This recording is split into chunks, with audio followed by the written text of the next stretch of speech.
Olá, amigos da Band Minas que acompanham o Ambiente e Construção todas as semanas. Hoje nós vamos lançar o nosso olhar sobre o patrimônio histórico das cidades mineiras. Vamos usar como exemplo a destruição de um prédio em Caratinga, no leste do estado, e submeter o caso à análise do renomado arquiteto Silvio de Podestá. Fiquem conosco, o Ambiente e Construção está começando.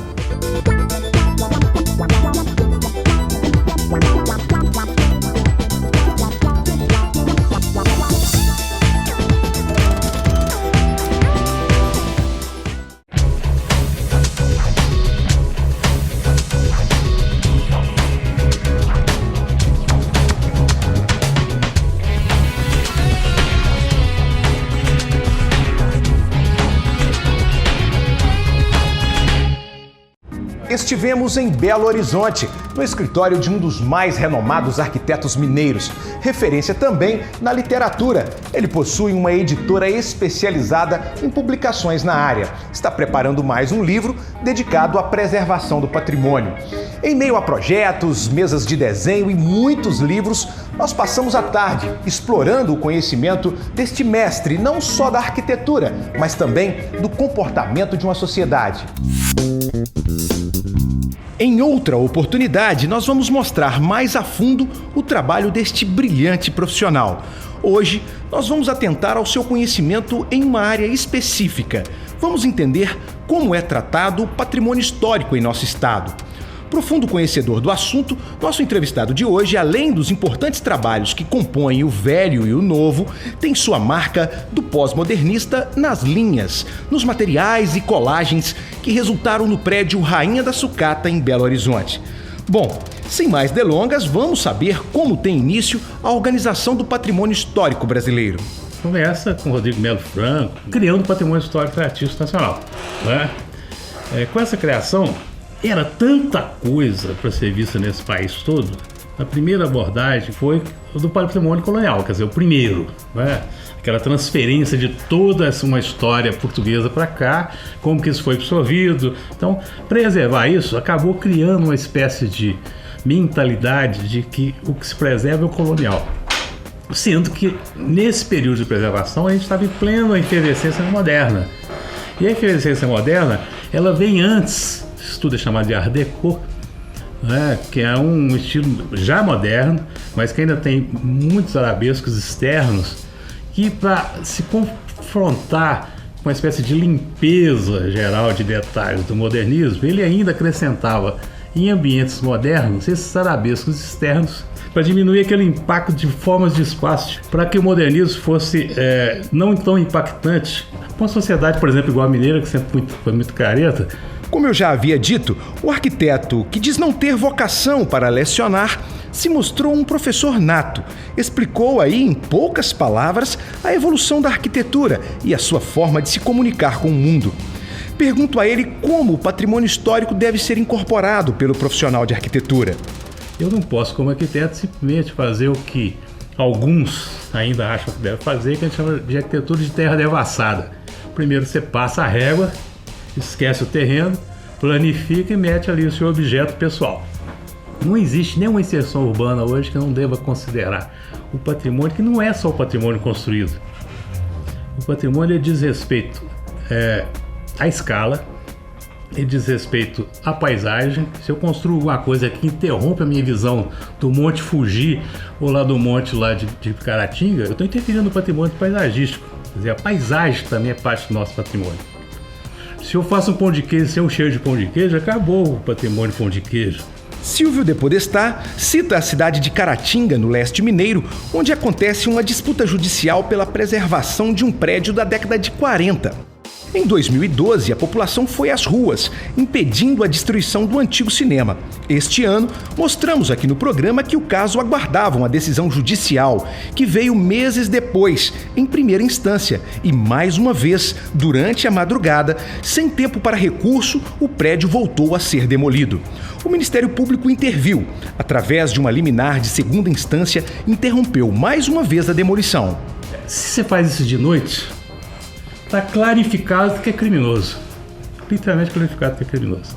Se você faz isso a partir de um juiz, sem primeira e sem segunda instância ou terceira instância, o que acontece?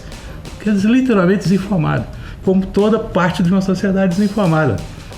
Aí você começa a perceber que se você não tiver certas instituições com conhecimento de causa, para que elas sejam instituições objetivas e reais, você não vai conseguir também quebrar esses paradigmas, essas deformações desse olhar que é uma herança nossa, né? Nós tivemos acesso aos documentos, uma pilha de papéis entulhadas no Fórum da cidade, que ironicamente está localizado em frente ao prédio do antigo cinema. Hoje totalmente demolido e, o pior, uma pilha de entulhos na calçada. Já o prédio do Fórum, este que fica em frente, foi tombado pelo Conselho de Patrimônio da cidade. Mais que entender este amontoado de papéis, nós precisamos compreender mesmo o papel de cada um de nós na sociedade e o que realmente tem valor e o que vamos deixar de herança. Depodestar nos mostrou um projeto elaborado anos atrás, quando o prédio ainda estava de pé. Na área, seria construído um novo e moderno prédio, mantendo as características originais da edificação. A obra previa ainda a integração entre a praça, que já existe, e o prédio, com diversas oportunidades de negócio, mantendo o original em harmonia com o novo. A oportunidade de manter a história sem perder o desenvolvimento. Metade das pessoas de Caratinga deve ter uma história com o Cine Brasil e alguma coisa acontece que ou o dono ou a sociedade parece que some com isso da sua memória ou quer tirar isso da sua memória porque acha que isso é um passado que não condiz com a nova visão futurista de Caratinga, com prédios de vidro e outras bobagens que estão vindo por aí. É uma perda cavalar de uma história tão presente. Durante a entrevista, ele queria muito entender por que a sociedade não encontrou forças para manter o Cine Brasil de pé. E o próprio, em busca da solução, aponta possibilidades de desenvolvimento econômico que não destrua a história. Então existe uma espécie de formato que foi criado pelo próprio Conselho de Patrimônio, tira dali essa tentativa de demolição e destruição e leva esse potencial construtivo do cara para outro lugar. Mas o que acontece que a gente não consegue entender é que mesmo ganhando esse dinheiro em outro lugar da mesma forma, ainda assim, ou por uma espécie de disputa política ou de ego trip qualquer, o cara continua querendo demolir aquilo como se fosse aqueles coronéis que falam assim, não, eu começo essa coisa e vou até o fim. Ele faz questão de destacar que esta indignação é do cidadão, não necessariamente do profissional de arquitetura, mas de quem entende que o conjunto de pessoas faz uma sociedade a quem interessa a real história. Eu sou arquiteto, mas antes de ser arquiteto eu sou um cidadão. Então o patrimônio está envolvido com o cidadão. O arquiteto utiliza esse envolvimento que está no cidadão como parte da sua performance de inserção em espaços urbanos ou qualquer tipo de espaço. Então o cidadão é que interessa para o patrimônio que interessa para o cidadão. O conjunto de cidadãos que faz uma comunidade aí é que se interessa ou não para preservar a sua história. Então o patrimônio é mais uma questão de patrimônio do cidadão. O arquiteto utiliza isso como respeito a essas questões da sociedade onde ele está intervindo ou trabalhando. Mesmo que a sociedade se importe com a sua história, o egocentrismo ainda fala mais forte. A própria sociedade, por um lado, deseja preservar, mas se confronta com o mais egoísta dos pensamentos. Nós criamos um sistema muito mau, que é o seguinte: na hora que eu sou dono do meu lote, da minha casa, eu faço dela o que eu quiser, independente se ela é importante ou não para essa cidade. Não é isso. Isso é uma herança burra de achar que se eu sou dono, eu faço o que quero. É igual você fazia com o escravo. Se eu sou dono do escravo, eu bato nele, eu mato ele, prendo ele, sabe? Então, é a mesma coisa. Se isso é importante para a sociedade, para a história da sociedade, mas eu que sou dono, estou aí para essa sociedade, eu faço o que eu quero desse meu patrimônio. Isso é errado. Então tem que ir lá a polícia e falar, não, você não é dono desse patrimônio. Você detém o direito de uso dele, mas esse patrimônio é nosso, é da nossa sociedade. Infelizmente, em Caratinga, no leste do estado, as ruínas do Cine Brasil viraram caso de polícia, mais especificamente caso de justiça, que se desenrola há mais de 3 anos sem solução. Enquanto isso, o prédio fica assim. Nós vamos continuar acompanhando este caso, mas agora abrimos espaço para as reportagens da TV CREA Minas. Vamos assistir.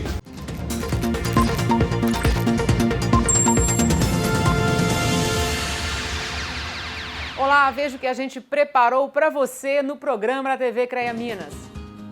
Rainer é alemão e se formou em agrimensura no país de origem. Ele mora no Brasil há 15 anos e trabalha como representante comercial de equipamentos para engenharia.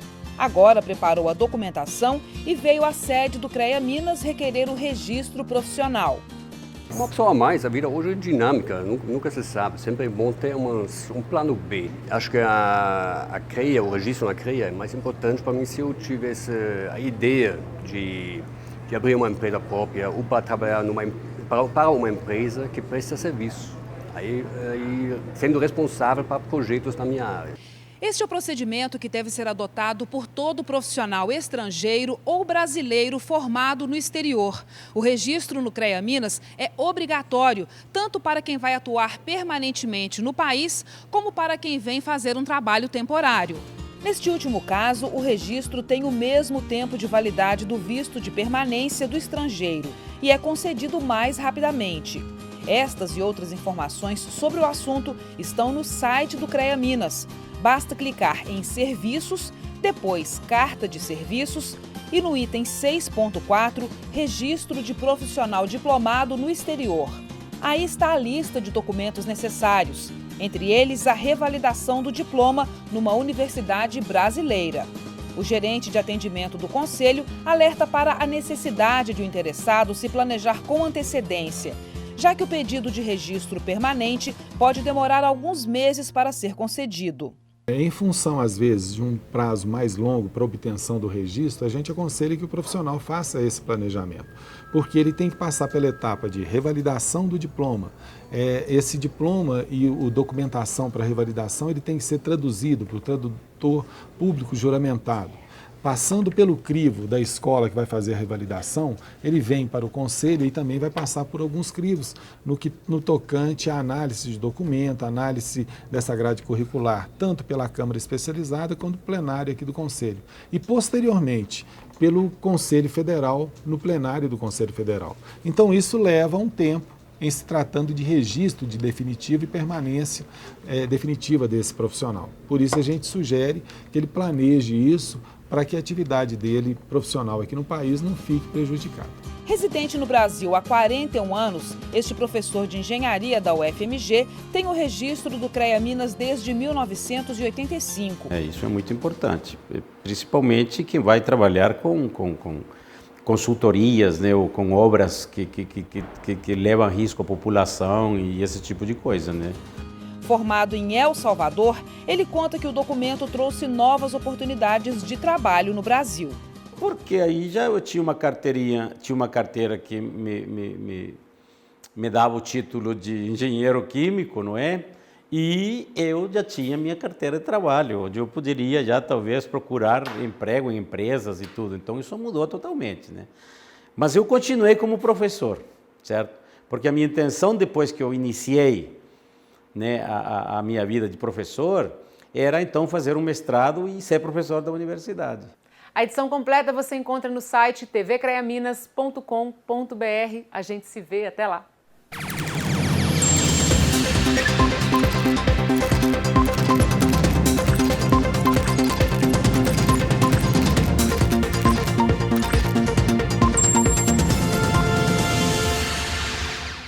Com a participação da TV CREA Minas, nós encerramos o Ambiente e Construção desta semana, que mostrou a opinião do renomado arquiteto Silvio de Podestá sobre casos de tombamento do patrimônio histórico.